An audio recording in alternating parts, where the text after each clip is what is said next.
Hello students, today in this video we'll discuss about the pollinating agencies.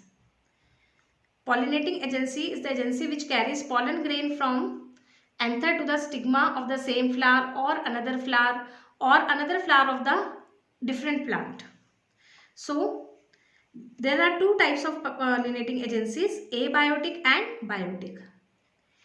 Among abiotic there are two things which can serve as pollinating agency, wind and water.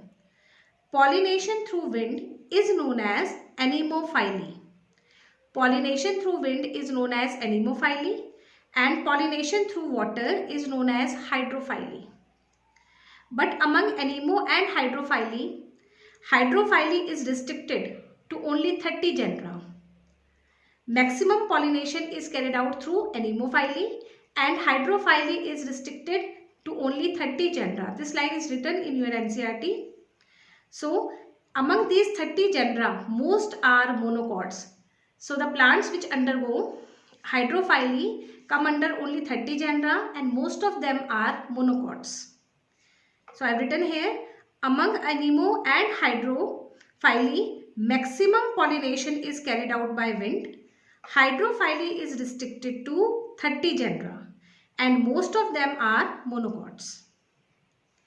Among biotic agencies, maximum pollination is carried out by insects or from abiotic and biotic agencies, maximum pollination is carried out by biotic agency. Among biotic agency, insects, birds, bats, etc. can help in pollination. If pollination is done by insects, then it is known as entomophily.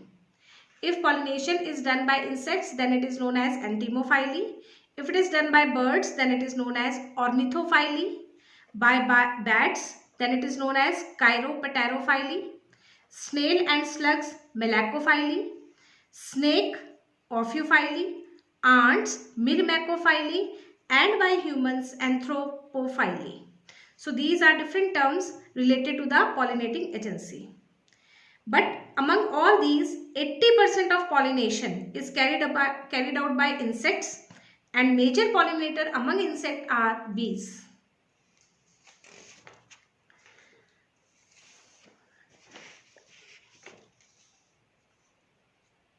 This is the table which I have drawn to compare different type of flowers, characteristics of different type of flower: hydrophilous flower, anemophilous, entomophilous, ornitho, chiroptero.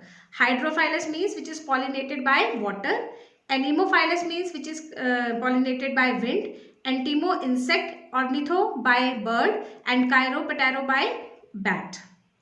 So first characteristic is whether the nectar is produced in all these flowers. So in hydrophilous and anemophilous no nectar is produced.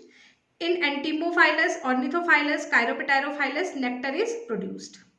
Why nectar is produced? Because in return of pollination, flowers have to pay rewards or fees to the pollinating agency. So reward or fees is paid in the form of nectar or in the form of safe place for laying eggs or in the form of some edible pollen grains. So nectar is produced in entomophilous, ornithophilous and chiropterophilous flowers to attract the pollinator. But maximum amount of nectar is produced in the flowers which are pollinated by bats. Next is odor, that is smell. Hydrophilous and anemophilous flowers do not have any odor. Entomophilous flowers have odor. They can be sweet smelling or they can be foul smelling. For example, largest flower is Rafflesia and it emits foul smell of rotten eggs because it is pollinated by carrion flies. It is pollinated by carrion flies, so it emits foul smell. Pleasant smell is, for example, is released by the flower jasmine, chameli. Ornithophilous flowers, that is the flowers which are pollinated by birds, do not emit any odor. Chiropterophilous are these flowers have odor. Then is the flower color. Hydrophilous and anemophilous flowers are dull colored because they do not have to attract any pollinator, so they are dull colored. Entomophilous flowers are brightly colored. Ornitho are also brightly colored, but Chiropterophilous, that is bat, they are dull colored because bats mostly pollinate the flowers during night and they cannot see colors. Therefore, they are dull colored. Size of the flower. Hydrophilous and anemophilous flowers are small sized or inconspicuous because they do not have to lure the pollinator. But entomophilous flowers are large sized.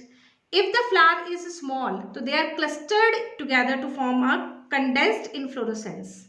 For example, in bottle brush. Large sized, but if size of flower is small, then they are condensed in inflorescence. Ornithophilous flowers are large. Chiropterophilous flowers are also large. Non-essential parts of the flowers like sepal and petals are reduced or absent both in hydrophilous and anemophilous flowers. These non-essential parts are well developed. Petals are brightly colored, large. In case of entomophilous flowers, they are well developed in case of flowers pollinated by the birds, that is ornithophilous flowers, and they are well developed in chiropterophilous flowers also. In case of ornithophilous flowers, the sepals and petals are well developed, plus generally the corolla, that is the group of petals, is funnel shaped. Corolla is funnel shaped. So this was the comparison between the flowers which are pollinated by different agencies. Thank you.